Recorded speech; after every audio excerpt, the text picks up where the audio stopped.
إذا كان عندك الرؤوس السوداء وإلا الرؤوس البيضاء في البشرة، إذا كنت تعاني من اختلاف لون البشرة، من الكلف، من التصبغات، من البشرة اللي تكون هكا في الوجه، خاصة في فصل الشتاء، نعرفوا اللي الطقس بارد ويأثر على بشرتنا سواء اليدين ولا الوجه.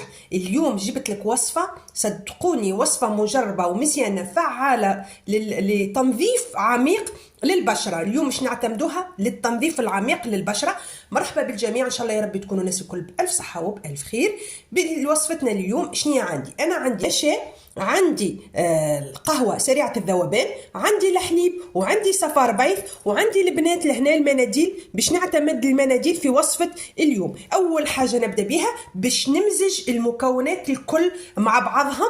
لهنا البنات ما يخفيكمش فوائد كل مكون من المكونات اللي عندنا. لهنا باش نجي بسم الله ناخو صفار البيض، باش نجي نضيف قهوة سريعة الذوبان كيف ما تشوفوا لهنا البنات مقدار الغرفة هذه. لهنا الكمية هذه نعتمدوها مرة واحدة، باش نعتمدها أنا اليوم مثلا للوجه، لليدين، للرقبة، باش نجي ناخذ عليها نفس الكمية نشا، وباش نجي ونضيف لها الحليب البنات العادي، الحليب اللي عاد نستعملوه بسم الله، ونمزجهم كاملين لنتحصل على قوام يكون كريمي. كيف ما تشوفوا لهنا هذه الوصفة حاضرة للتطبيق. باش نجي نعتمد البنسو البنات نبدأ نطبق الوصفة على الوجه مباشرة.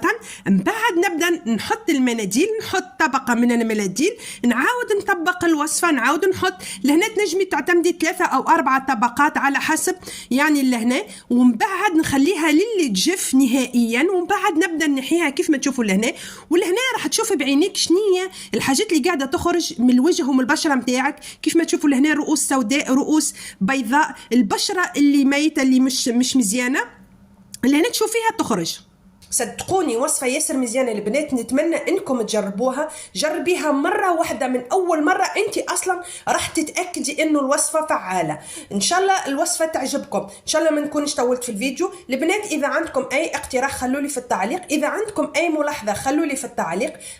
طلب بسيط جدا فضلا وليس امرا البنات، حاولوا انكم يعني بارتاجيوا الفيديوهات باش هكاكا يعني المحتوى متاعي يتشاف وبرشا ناس تستفاد منه. معناها نكونوا قدمنا إفادة للناس اللي عندهم مشاكل في البشرة، نستعملوا مواد طبيعية ومواد بساط زادة مش غالية. إذا عندك اي تساؤل كيف ما قلت لك خلي لي في التعليق. اذا عجبتك الوصفه لليوم البنات ما تنساوش اللايك، ما تنساوش تدعموني بالاشتراك فضلا وليس امرا. انا نقول لكم ان شاء الله في فيديو جديد. دمتم في رعايه الله، وان شاء الله نتقابلوا في وصفات جدد باذن الله. ربي يحفظكم الناس الكل.